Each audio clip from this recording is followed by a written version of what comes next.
Governo que assumiu prometendo cortar pastas já tem mais secretários que a gestão passada. São 30 secretarias diferentes. 7 membros do primeiro escalão do governo do estado são alvos de investigação ou já foram condenados pela justiça. Na Alerj, galerias e plenários cheios. E isso no meio do recesso. Em uma aliança pouco comum, deputados ligados à área de segurança pública e parlamentares de esquerda se uniram. Em pauta, aumentos para bombeiros e muito bate-boca. Ele cometeu crime de responsabilidade. Digo e repito. É uma mera falácia, um absurdo ouvir isso. A proporção de resultados positivos para a Covid é cada vez maior. A cada 100 testes realizados, 41 deram positivo. E muita gente ainda tenta fazer o exame. A fila do teste de Covid começa lá dentro e só termina do outro lado da calçada. A prefeitura prometeu abrir novos locais. A Secretaria Estadual de Saúde informou que também vai abrir 6 novos centros de testagem. E o Ministério da Saúde finalmente autoriza a vacinação de crianças com mais de 5 anos. Quarta-feira, 5 de janeiro, o RJ2 está começando agora.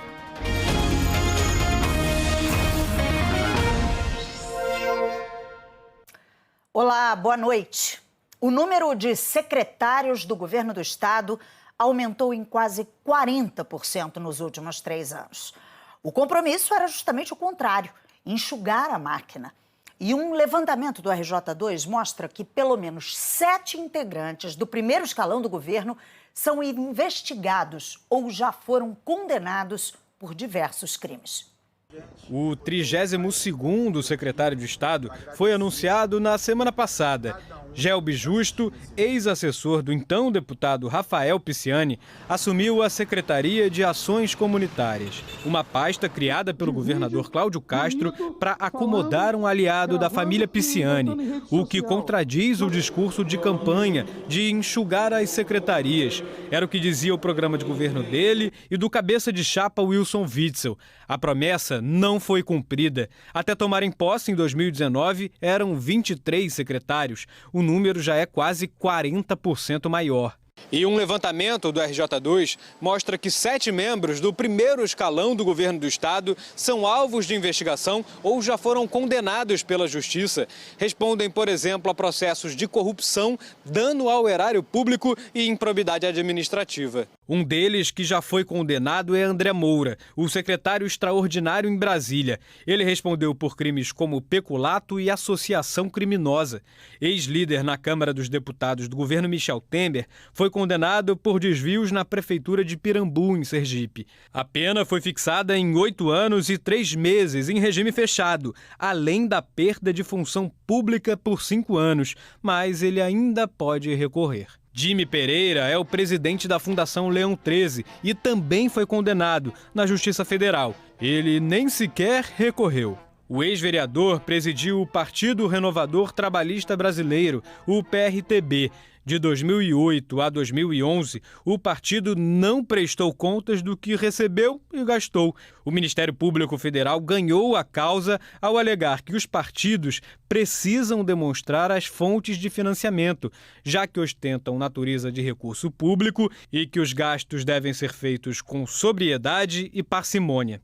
Vinícius Fará, do Desenvolvimento Econômico, Energia e Relações Internacionais, não chegou a ser condenado, mas acabou preso preventivamente em 2018. Foi na Operação Furna da Onça. Ele tinha deixado a presidência do Detran pouco antes, indicado por Paulo Melo, ex-presidente da Assembleia Legislativa. A indicação de Fará foi revelada pelo próprio Paulo Melo, numa conversa interceptada pela Lava Jato. Fará foi acusado de comandar nomeações e contratações do Detran com desvio de finalidade e sem observância das exigências legais. Ele foi denunciado por corrupção ativa e organização criminosa na Justiça Federal, mas por decisão do Supremo Tribunal Federal, o caso foi enviado para a Justiça Eleitoral, onde está parado. O secretário Max Lemos é ligado a um outro ex-presidente da Alerj, Jorge Pisciani, e é o secretário campeão em número de processos. São mais de 10. Ex-prefeito de Queimados é secretário de obras e está com os bens bloqueados por conta de uma obra que não atingiu etapa útil alguma, segundo o Ministério Público Federal. A implantação da estação de tratamento de esgoto do município, com verba federal, o Tribunal de Contas da União determinou uma auditoria.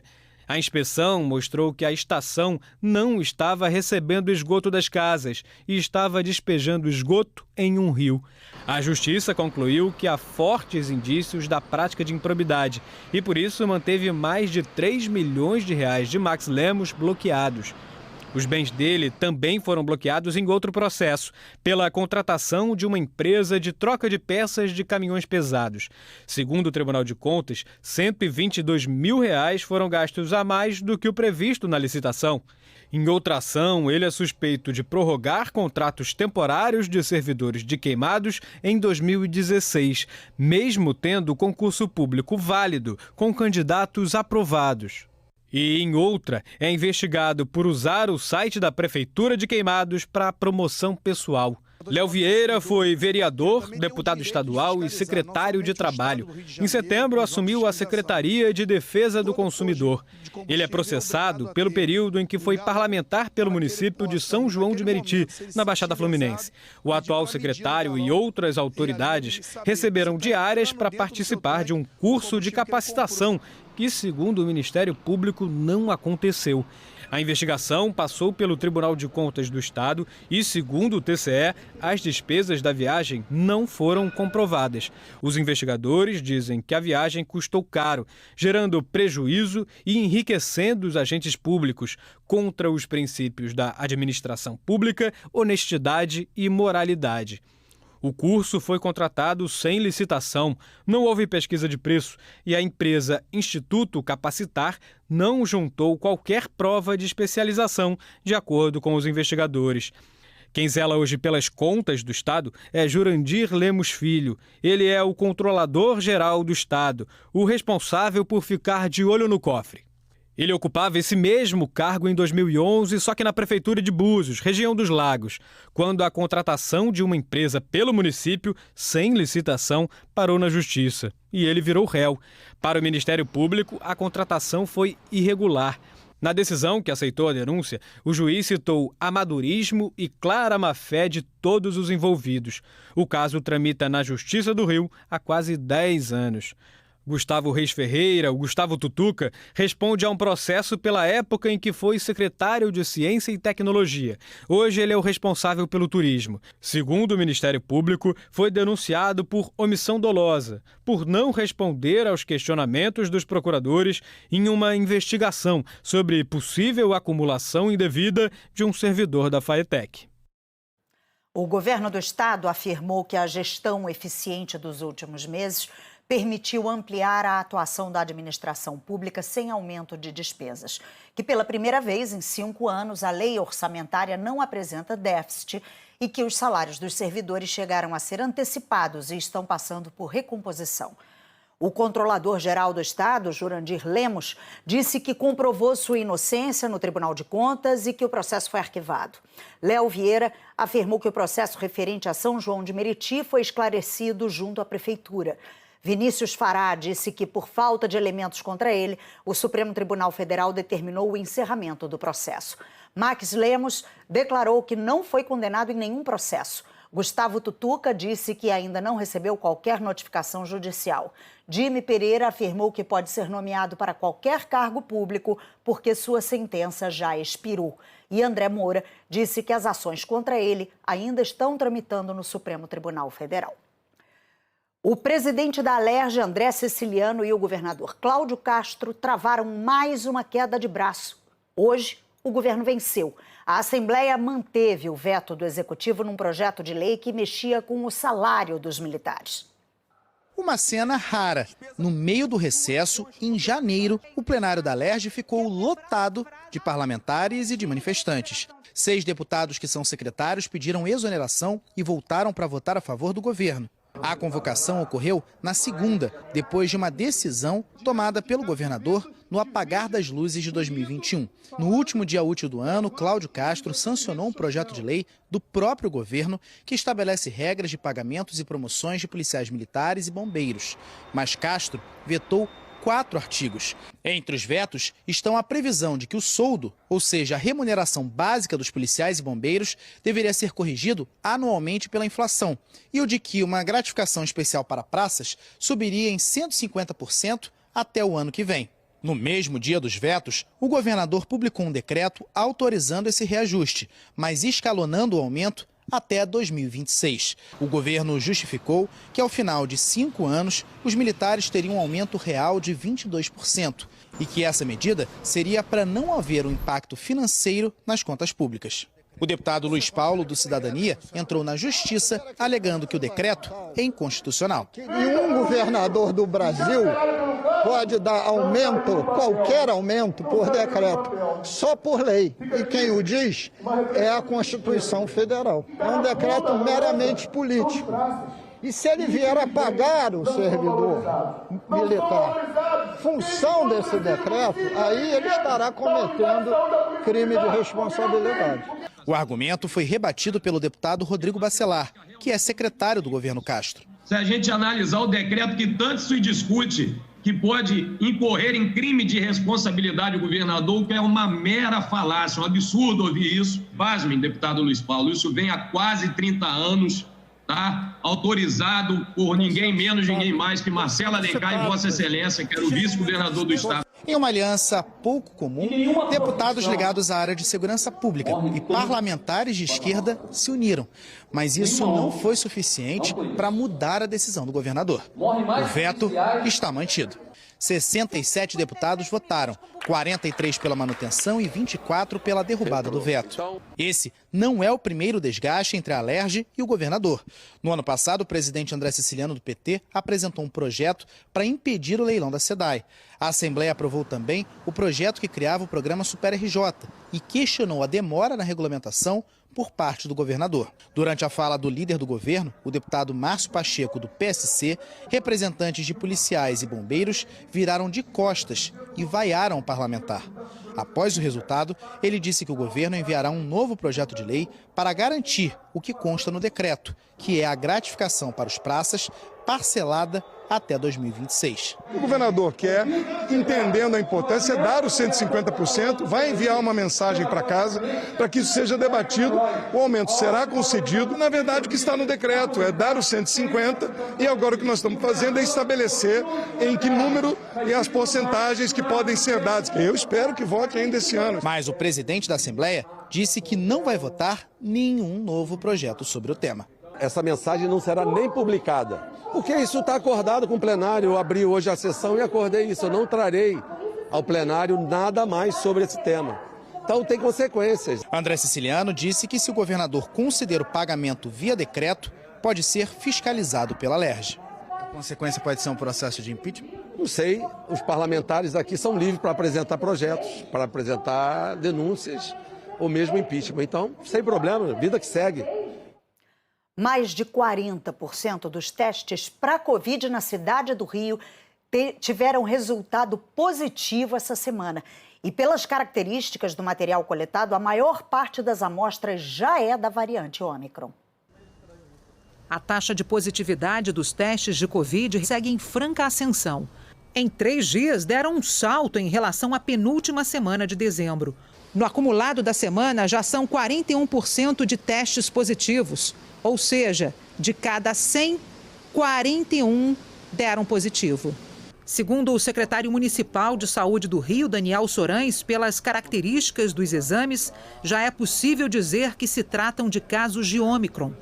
No estado, a taxa de positividade foi de 20% nos exames feitos ontem. Segundo a Secretaria Estadual de Saúde, até o fim de dezembro, a variante Delta era responsável pela maioria das infecções. Mas isso pode mudar nos próximos dias, já que a Ômicron se espalha rapidamente. Importante deixar bem claro que há uma preocupação por conta da rapidez da circulação dessa variante. Por outro lado, ela na imensa maioria dos casos está relacionada a casos mais leves quando comparada as outras variantes que anteriormente circulavam aqui no estado. Por enquanto, apenas 3 casos de Ômicron estão confirmados na capital, todos importados. Mas já foram identificadas 315 amostras sugestivas da nova variante em 26 dos 92 municípios. A grande maioria das pessoas com casos suspeitos mora na cidade do Rio. A prefeitura pede que os doentes com sintomas de Covid procurem os postos para fazer o exame. Muito importante as pessoas se testarem e realizarem o auto-isolamento em caso do teste ser positivo.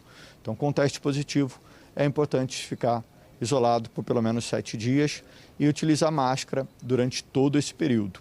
Aqui na capital, dezembro foi o mês com o menor número de óbitos por Covid e também com o menor número de internações. Nos últimos 3 dias, as internações ficaram na casa dos 20. Todos os pacientes estão no Instituto de Infectologia Evandro Chagas da Fiocruz. Hoje, dos 26 internados, 12 não tomaram qualquer dose da vacina.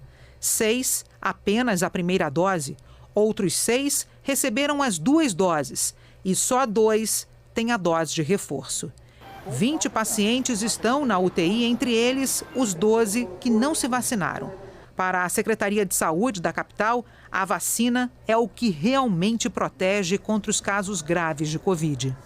A gente sabe que para se proteger da variante Ômicron, a dose de reforço é essencial. Então, a nossa principal estratégia é ampliar a dose de reforço. A gente pretende aplicar 800 mil doses de reforço nesse mês de janeiro. Somente ontem foram aplicadas 46.671 doses de reforço nos postos de saúde da cidade do Rio. Na última semana de dezembro, a média diária tinha sido de 26 mil doses de reforço aplicadas, um aumento de quase 80%. E depois que a variante Ômicron se mostrou altamente transmissível, a procura nos postos da capital aumentou também para a primeira dose da vacina. Só na segunda e na terça desta semana, 1.852 pessoas finalmente decidiram se vacinar. E a gente fala com a Beth Lucchesi agora ao vivo, porque o Ministério da Saúde finalmente autorizou a vacinação de crianças com mais de 5 anos, né, Beth? Boa noite. Oi, Ana Luísa. Boa noite a você, boa noite a todos. É isso mesmo. Há pouco, o Ministério da Saúde incluiu crianças de 5 a 11 anos no Programa Nacional de Imunização contra a Covid. Essa decisão foi tomada 20 dias depois de a Anvisa ter autorizado a vacinação no público infantil. Então, o governo recuou e não irá exigir, então, a receita médica na hora da vacinação. A vacinação será em ordem decrescente, ou seja, dos mais velhos para os mais novos, dando prioridade também para quem tem algum tipo de comorbidade ou deficiência. O intervalo entre a primeira e a segunda dose será de 8 semanas. Segundo o Ministério da Saúde, a previsão é que o primeiro lote de vacinas, dessa vacina especial da Pfizer para o público infantil, chegue ao país no dia 13 e que no dia seguinte comece, então, a distribuição para os estados. A Prefeitura do Rio já anunciou que pretende começar a vacinação dessa faixa etária, de 5 a 11 anos, já no dia 16 de janeiro. Nós temos aqui cerca de 560 mil crianças nessa faixa etária, Ana Luísa.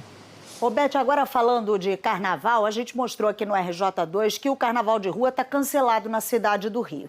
Mas ainda tem uma reunião para acontecer entre representantes da prefeitura da capital, da cidade do Rio de Janeiro, e representantes dos blocos de rua. Alguma coisa ainda pode mudar? Pode mudar sim, Ana Luísa. Essa reunião vai ser na próxima sexta-feira e eles vão discutir alternativas, então, para o desfile de alguns blocos, Um desfile mais controlado, menor, que poderá ser feito no Parque de Madureira ou então no Parque Olímpico, na Barra da Tijuca. Além do Rio, outras cidades da região metropolitana também já anunciaram o cancelamento do carnaval de rua. São elas: Nova Iguaçu, Belfor Roxo, São João de Meriti, São Gonçalo, Niterói e Maricá. Lembrando que o carnaval no Sambódromo está mantido. Hoje, numa entrevista à Globo News, o prefeito Eduardo Paes disse que, além do passaporte de vacinas, também poderá exigir, então, o teste de Covid. Vamos ver, então, o que disse o prefeito. Olha, ainda não tem isso totalmente definido, mas a ideia básica é exigir passaporte de vacinação e disponibilizar testagem. né, as 48 horas que antecedam o desfile dessa ou daquela escola, para o público e para aqueles que estarão desfilando. Nós entendemos que ali é possível estabelecer controles sanitários adequados, ou seja, cobrança de vacina, eventualmente até testagem, para que nós possamos criar um bloqueio sanitário para que essa fantástica manifestação da cultura brasileira possa acontecer. Há 3 dias consecutivos são registrados mais de 2.500 casos por dia de Covid no estado. O estado disse que ainda há represamento de dados provocados pelos problemas no sistema do Ministério da Saúde. E hoje foi mais um dia de filas em frente a laboratórios, farmácia, postos de saúde. Com o aumento de casos de Covid, a Prefeitura e o governo do estado anunciaram que vão abrir mais 10 pontos de testagem. De novo, chegou à esquina. O tamanho da fila do laboratório em Copacabana já mostrava que a espera seria longa essa tarde. Tem que enfrentar a fila, tem que fazer o exame, né? Não tem outra opção. Quase 1 hora. Estava maior, agora está menor. Mesmo pagando, tem que enfrentar. É o jeito para não ficar na dúvida. Eu não esperava que tivesse desse tamanho, não. Eu espero que pelo menos efetivamente tenha o exame. Até nas farmácias teve fila, desde cedo. Parece cena repetida. E tem sido nos últimos dias. As unidades básicas também ficaram cheias essa tarde na zona sul do Rio. Aqui no Centro Municipal de Saúde de Botafogo, teve aglomeração mais uma vez. A fila do teste de Covid começa lá dentro e só termina do outro lado da calçada. Foi assustador, porque, querendo ou não, é outra aglomeração, né? Para a gente conseguir saber o que a gente realmente tem. Funcionários distribuíram fichas numeradas e quem chegou depois das 4 da tarde vai ter que voltar amanhã. O Marcos foi um dos últimos. Está sendo esse cenário em todos os lugares, né? Outros amigos também falaram que foram outros postos, também está a mesma coisa. Também teve fila no Vidigal.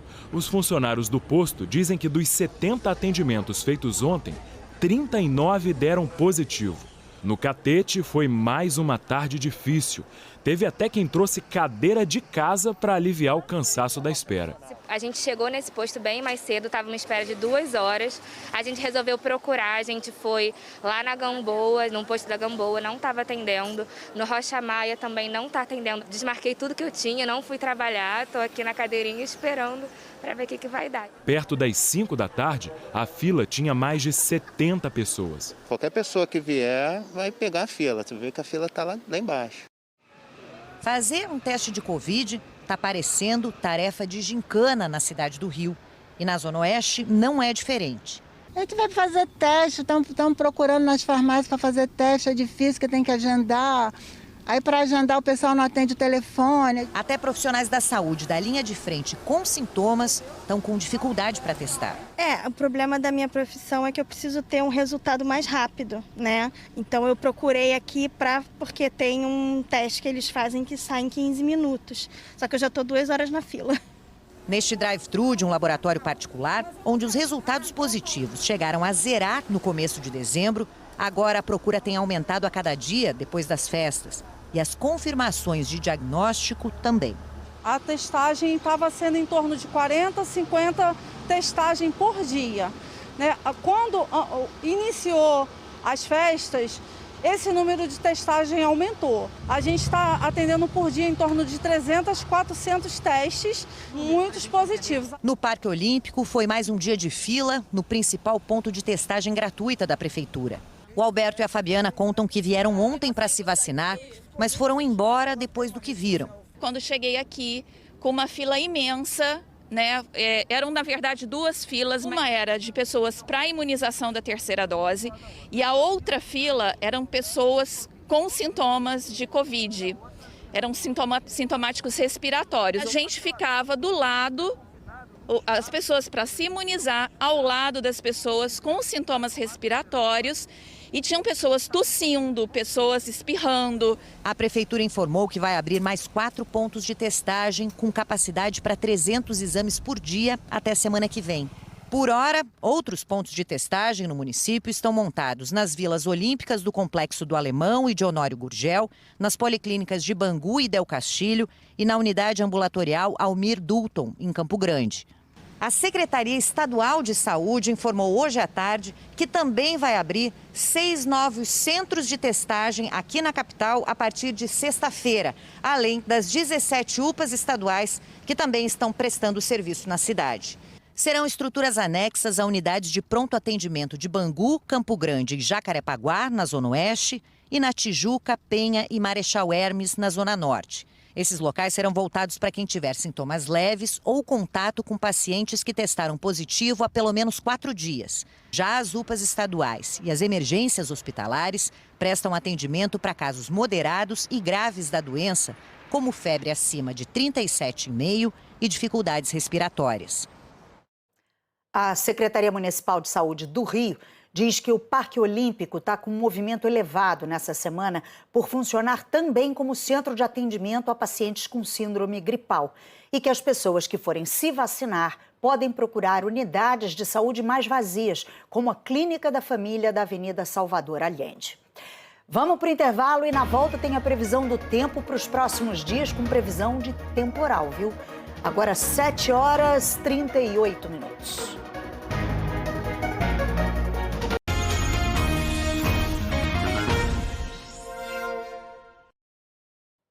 A polícia recapturou 2 bandidos que não tinham voltado para o presídio depois do saidão de Natal.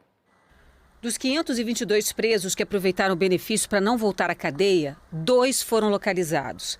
Alife Santos Silva e Christian Freire Gomes estavam em Campo Grande, na Zona Oeste do Rio, e foram capturados por agentes da própria Secretaria de Administração Penitenciária e levados para a delegacia. Pelo menos outros 5 são considerados de altíssima periculosidade e o Disque Denúncia lançou cartazes de procurados. Edgar Moraes, o Edgarzinho, é um dos chefes da facção criminosa que controla o Morro da Jovem em Miracema. Charles de Miranda Ramos, o Magro, comanda o tráfico no Morro dos Marítimos, em Niterói. Ele foi condenado também por homicídio. Cleiton da Silva, o Mãozinha, é apontado como chefe do tráfico na favela do Lixo, em Cabo Frio. Igor de Assis Bernardo, o Pretinho, é da quadrilha do Rabicó do Salgueiro, em São Gonçalo. Foi condenado pela morte de um agente penitenciário em Niterói. E Wanderson Vieira Travassos, o Chacrinha, chefe do tráfico na favela Mangueirinha, em Duque de Caxias, também é acusado de homicídio. Ele foi condenado por comandar guerras entre facções da Zona Norte do Rio. O Ministério Público informou que as evasões serão analisadas de forma individualizada pelos promotores de justiça responsáveis pelo processo de execução de cada preso e que tomará as medidas cabíveis em cada caso. Já o Tribunal de Justiça informou que o juiz Marcelo Rubioli, da Vara de Execuções Penais, determinou que a SEAP encaminhe a relação dos presos faltosos para analisar a situação de cada um. Sobre esse assunto, na segunda-feira, nós dissemos que os promotores não poderiam comentar o tema porque estavam em recesso. Mas a informação estava errada e, pelo erro, pedimos desculpas.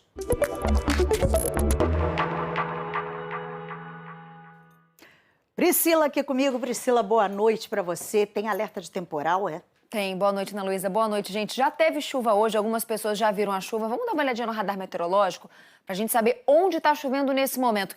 Tudo isso que está aqui no mar agora já passou pela região metropolitana, pela Baixada. A gente vê agora só uns núcleos de chuva fraca em alguns pontos da Zona Oeste, Zona Sul, Zona Norte também. Agora o alerta maior, Ana Luísa, é para amanhã. Por quê, gente? Amanhã vai chegar uma frente fria aqui no nosso estado e, além da frente fria, vai juntar também com umidade que já voltou a vir da Amazônia pra gente. Então, é muita umidade, é muita instabilidade junta, é por isso que a gente tem um risco alto de temporal a partir de quinta-feira à tarde. Os ventos podem chegar até 70 km por hora, a gente pode ter alagamentos, principalmente naqueles lugares que a gente já sabe, onde chove, costuma alagar, então é preciso ficar muito atento amanhã. Vento de 70 km por hora é bem forte, né? É muito forte. Hoje chegou a 60, já teve muita gente já percebendo, aí teve queda de galho, inclusive amanhã vai ser pior ainda. Para os próximos dias, com essa chegada da frente fria, a temperatura cai um pouquinho, então amanhã 29 graus, sexta-feira a gente vai ser o pior dia em relação à chuva, porque chove o dia inteiro e a gente pode ter chuva forte a qualquer hora. Sábado já chove um pouquinho menos, 27 no domingo também e ainda com chuva na segunda-feira. A gente vai atualizar. Vamos sim. Obrigada, Priscila. Gente, o RJ está terminando aqui. Uma ótima noite e até amanhã. Ótima noite, gente. Tchau, tchau.